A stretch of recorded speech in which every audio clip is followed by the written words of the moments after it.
Hi, Patreon people. And for those of you who will watch this on a preview, what you're about to watch or listen to is a Patreon exclusive post-Scandival re-examination of Vanderpump Rules. It's a bit of a series Pia and I have started doing. Hi, Pia. Hi, Emily. Hi. Okay, so this season 7 Pride, I originally had picked season 4, and Pia got confused by me. It was my fault. And watched both season 4 and season 7, and she said, I'm not gonna lie, season 7, it's got a lot more gems. Because this episode, I forgot that I actually, this is why I didn't like this season. I remember, like, just instinct. I don't like when James is on the outs with the group. I don't like it. I hate it, even though he totally deserves it. I mean, he definitely deserves it, but I get it because he honestly does bring so much value to the show entertainment-wise, and so if he's ostracized, it's hard to get all of what we need from him because he doesn't have anything to bounce off. So when we do have these, like, when we're going to get to it towards the end, a group moment with him, it's iconic. Yeah.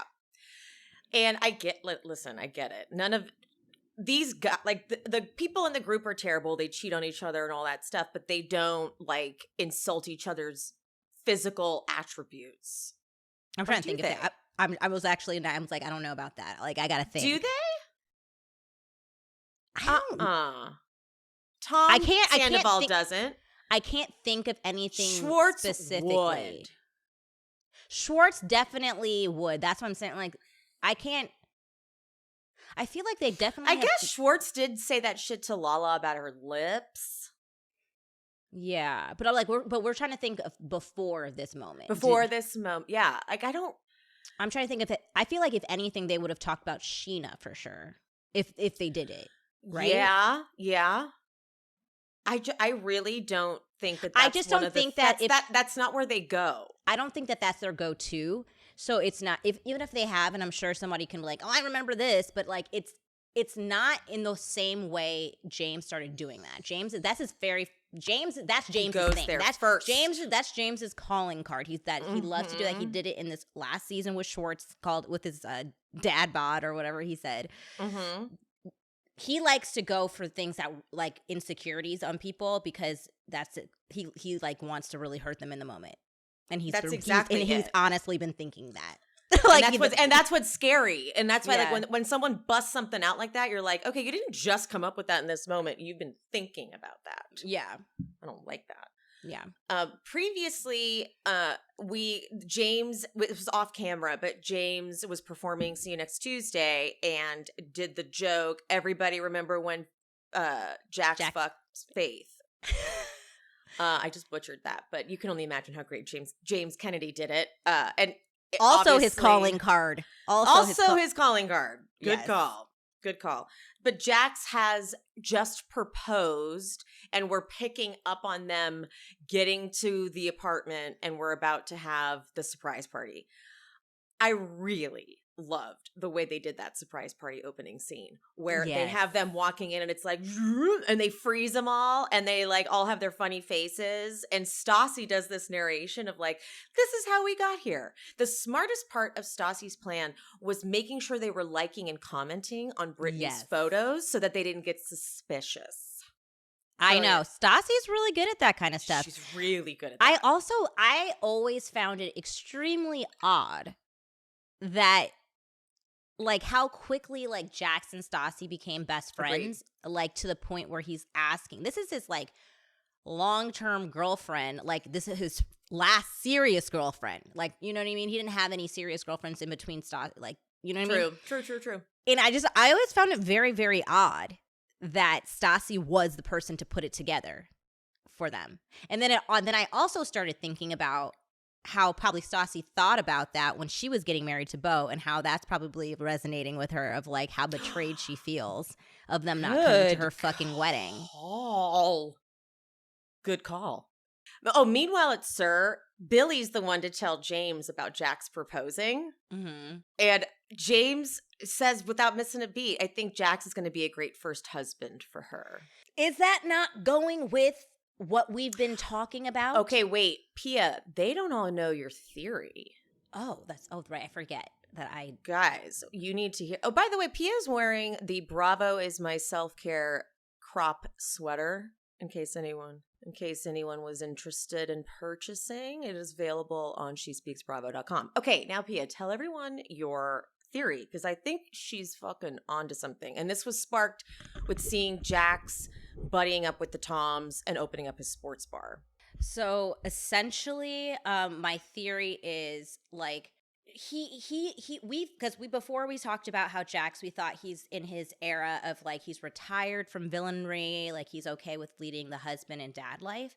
But the problem with Jax, I feel like he always Jaxes me with this, is that he can never let anyone be a bigger villain or better than him at anything.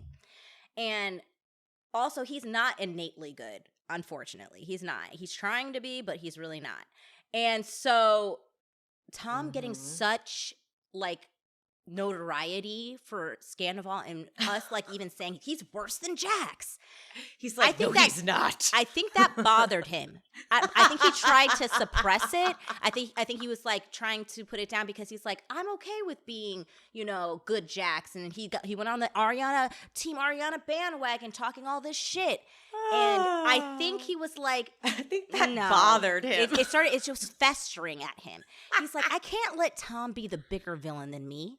So, and now that he has this spinoff, Valley Village spinoff, and he has the Jax and Brittany watch Scandival thing, and he's probably making cameos on Vanderpump Rules. He has 3 things now. He's starting to get the taste again. He's getting that. He's like a drug addict for villainry. He's getting that taste. And I think it started with him and Brittany announcing that the sports bar, which already is like red flags. This is not going to be good for the relationship. I was already like, and then when he released a tweet saying that, hey guys, like, me and Tom have had a long history and, we both enjoy going back and forth, but it's never that deep. I think that Tom's been punished enough. I think we just need to move on. And that's when I knew it. I said, he's back. We are about to see the worst Jax we have ever seen. The atomic bomb of Jaxism is about to be unleashed upon us. He's on 3 fucking different platforms now. Oh, God.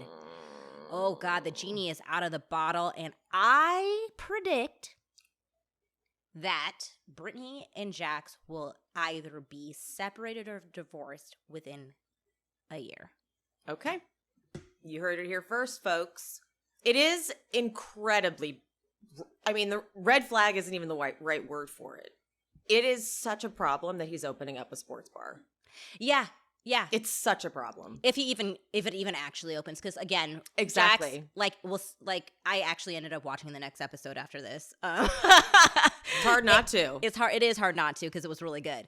And that's when they were talking about Brittany opening the beer cheese place, the cheese place. And we've just seen it time and time. I'm gonna go move back to Michigan and or Florida and do hockey. I'm hockey announcer. Like, I'm gonna do the beer cheese thing. He's always saying he's gonna do something, and they never actually do it. So they claim that they have land and they're breaking ground and whatever, but we'll see. And he's gonna love milking it, being stressed out with he's gonna love that. He's gonna be like, oh my God, Brittany, I'm just remember when he kept saying his brain was broken? Oh, I'm wearing one of my merch. This is the Love You Mean It shirt. Love you on the front. I feel like it looks so good with your head. I don't have my headphones in. Hold on. What? I feel like it looks so good with your head wrap and your sunglasses too, this shirt. I love this shirt. I feel like you need to do a photo shoot. Like a photo shoot with that. Okay. Mm-hmm. Cute. Okay. Cute. Jax and Brittany literally go upstairs to fuck with everyone still downstairs. That was so weird. It was so weird. And is Lisa still there at this point? I'm sure she left as soon as possible. No, I don't think she's still there. She's like, I give you 2 minutes and then I'm leaving this godforsaken apartment. Whenever Lisa goes to their apartments, I'm like, what are you doing? You would never do I feel this like it's in real so life. fun for her though, because she's like, let me see how the other people live. Totally. Is She's this- like, are these your "Ooh." core? Like it's like a field trip for her, like a museum of poverty. Ariana expresses concern about this proposal, which I think everyone rightfully should have been concerned about. She's like, he just lost his dad. And now this is kind of this like, oh my God, they go, Jax cheated. Like, so now it's like, and I'm worried that once that settles, Ariana was correct to be trepidate. She's like, Jax isn't some changed person. It was just last season that we were dealing with this. And it wasn't even like Jax cheated and was remorseful. Jax cheated and was like, what do you want to fucking do, Brittany? Okay, like get over it. Like that's how it was handled. That's another reason why I've always really, well, not always, but like I grew to like Ariana, because I just realized she's just honest. She just doesn't like to have a facade of like how she feels, and sometimes it comes off a little cold, but you know, because she doesn't play that game, right? Like that game of like it kind of irritates me that like Stassi and all these people are like, he's changed. Like Stassi of all people, like girl, Stassi. friend, firsthand, like victim of Jax. Yeah. Meanwhile, though, Lala tells them, the shopping crew, what James said to Randall, like, oh, we know each other inside out, you know what I mean? And honestly, I didn't think it was that bad. I didn't either. I was like, you do. I was like, you do? Like, come on. Like, this is just, But that's when Lala was in her like early like defensive stage because he was married. Yeah, totally. And she was felt criticized by all directions, so she was hyper defensive of that relationship. Mm-hmm. And I think she was not secure if like he was going to go through with like being with her. Oh, that's a good point. That's a good point. Like anything could have ruined it, kind of thing. Yeah, like I'm gonna be out of here, and like she was really enjoying the life, and she's like, I can't be bringing around this grown ass movie producer, Hollywood big shot around you James. Fools. If you're gonna be making inappropriate jokes, throw the fuck up. Yep. Totally. That's when she started becoming on her high horse. That was the high horse. This is the beginning of it. And then she's saying in her confessional that she, you know, once James started talking shit about people I love, about my man specifically, I had to cut him out. And I'm like screaming. Because it's like, we know you cut everyone out who talk shit about Randall. And now you're asking, like, why didn't you guys tell me? It's like, oh, are you kidding? You couldn't say anything. And I do feel good for James that he was right the whole fucking time. He's like, how do you think I have felt? I was blacklisted because I didn't like Randall, who fucking sucks, okay? He's sick. Kristen now has a new Miami girl. And she's got hope. This is now to take James down. She knows the drill. This is not her first go around with this. She did this already. She goes out to lunch with Hope. God, it was on camera. This is why her and Sandoval were together. They do the same shit. They have a playbook and they stick to it. She is like, she's making Hope say the things on camera at the lunch and just acting appalled at everything she says. And Hope is really going with this, like, he manipulated me. I was manipulated. I'm like, but then what? So you knew he was dating James. So how was he manipulating you? Right. Like, I get you're just as guilty. I was thinking the same fucking thing. I get what she's like, trying to get us to think like, well, like I guess what she's trying to say is they were already hooking up even before Raquel, and he was stringing her along and making her think that they were like not exclusive. I don't believe that for a fucking second that she thought that, or she gave a shit whether he was exclusive or not. I think she wanted to be on the show. That's what I think. I think that she thought that he, like, Raquel was like a non-factor, and that she would win ultimately, and was like, I just don't really care as long as I get the goal of being on the show. And I feel that way because Kristen, in the same fucking breath, is saying that like she met this girl Hope right after her and James broke up, and the girl made out, James and Hope made out right in front of her. Like, this girl, like, she doesn't give a fuck about like anybody, and now you guys are best friends. Like, come on. And now you're like helping her speak her truth. Wait, no. And don't get me wrong, I'm sure it happened. I'm absolutely 100% positive it happened. But it's not like It's not like you're some victim. She is not a victim. I do not feel sorry for this girl, Hope. And the timing, you could have said this to Raquel a million times, and the timing is perfect. The cameras are up, it's rolling. She's got the plan. You got a plan. Thank you for doing it for the cameras, but like, I don't feel sorry for you. You're not a victim here. No, Kristen just looks wild. Tom and Ariana, they go to James and Raquel's apartment. James and Raquel are very affectionate with each other. Tom, this is where I noticed the cracks. And this one I was like, ooh, maybe I need to watch this season again. Tom jokes, because they're like, how do you like living together? And he goes, yeah. John's like, I annoy the shit out of Ariana, so I only have to worry about being smothered in my sleep. And it was a very subtle little thing, but I was like, that's maybe not as much of a joke. And then they get into like the rap joke that James made, and how Tom gives them the advice. He's like, why don't you buy them an engagement gift and also apologize? Which was a brilliant bit of advice. So smart. Yes. Absolutely. And then James has the soundbite in his confessional talking about Tom as his big brother. Now, let's not forget the fucking reunion when Tom was like, I'm not a brother to you. We're not brothers. I was so mad because I couldn't remember where, but I knew that soundbite fucking existed. This wasn't a new thing that James just threw out at the reunion. Like, I knew that fucking soundbite existed, and I didn't remember where. Yeah. And I was literally jumping for joy when it happened, and I was like, and watching them as a couple together was just a little triggering. And Agreed. I was like, oh God, like, you wouldn't, Ariana, like, if you would just only know what's going to happen in a few short years. Well, okay, so they sit to eat, though. James has that wild coffee table that, like, I had one of those. I kind of want one. It looks fun. Not like I got one of those from Living Spaces. And it was, me and Sean, like, we would do the same thing. Like, whenever someone came over, be like, look at this shit. Yeah, it's nice. It's like, nice. Because that's the hardest thing about eating at a coffee table. It's too low. Exactly. So that's brilliant. But Tom jokes, because James is like, so now do you guys feel obligated to get engaged now that Tom is engaged? And Tom makes the joke, oh, I've actually had the ring for 4 years. And it gets kind of quiet, but then they laugh. And Ariana goes, Tom makes the dumb jokes that he thinks are funny. So it's like two in the same scene that I'm catching cracks in this thing. I think that's a thing. That's a thing. Yeah, I think this is when, like, again, like, when we were recapping before Scandal happened, season 10, and we had already proclaimed that we wanted them to break up.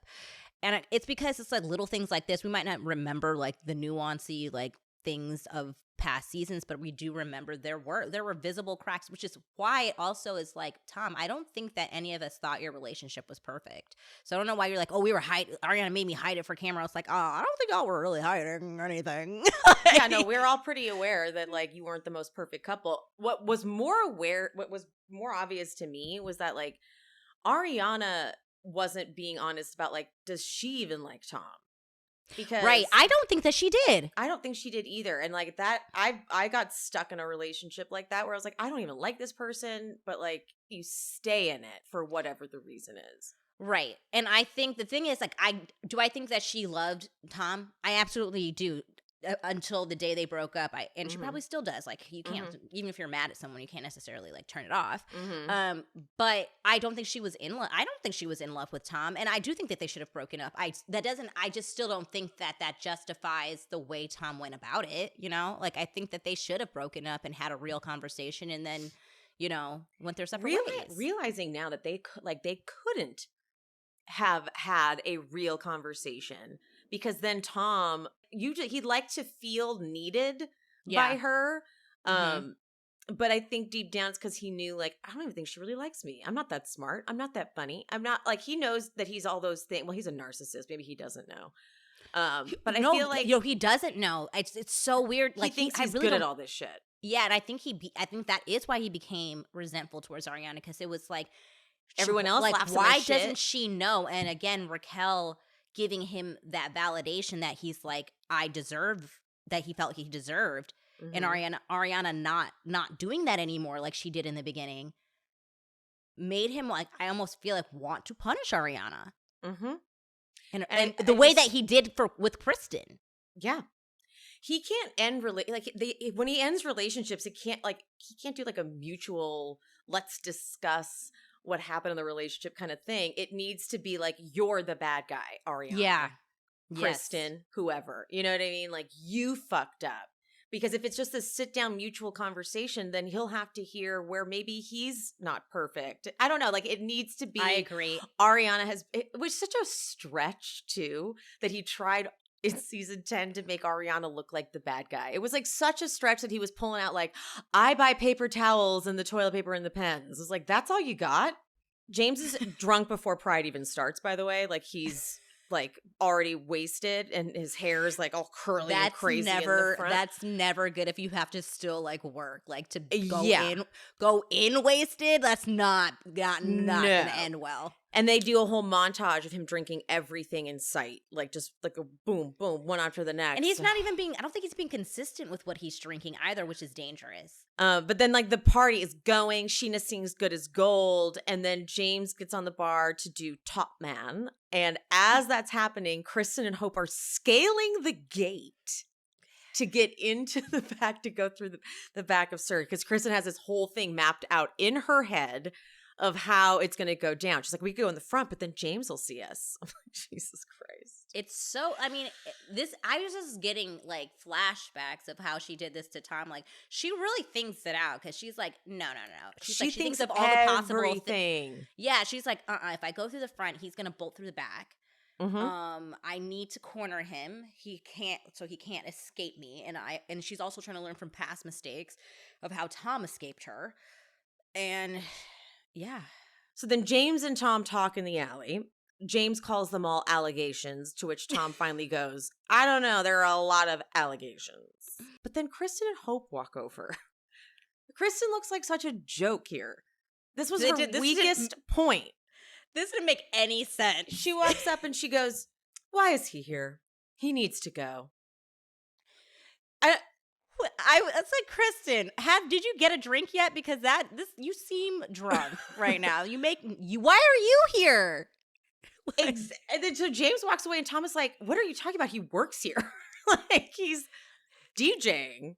Like, it was crazy what she said. This is why no one can take when she is telling the truth. No one can take her fucking seriously because she does this. Like, you look fucking crazy. What are you talking about? Like, I try to defend you, but you fucking do shit like this. And I'm like, and then she's like to Tom, she's like, he has to go. You know it. What? Like, what? He's literally paid to be here. He is like, you actually are interfering with his work right now. You fucking scaled the gate to get in through the back, bitch. Like, you shouldn't not be even here. Supposed. This is an employee lot. Like, you're get not. Out. Both you and Hope should not be over here. Like, you should not have access to employee area. Okay, get out. This has been a special airing of a Patreon exclusive. If you would like access to all the bonus episodes as well as all future bonus episodes, sign up at the link in the description or at patreon.com/SheSpeaksBravo. Make sure you sign up to be a Grand Dame or the Moment, as those are the tiers that have access to all the bonus footage. Hope to see you over on the Patreon, and thank you so much for any support you're able to give the show.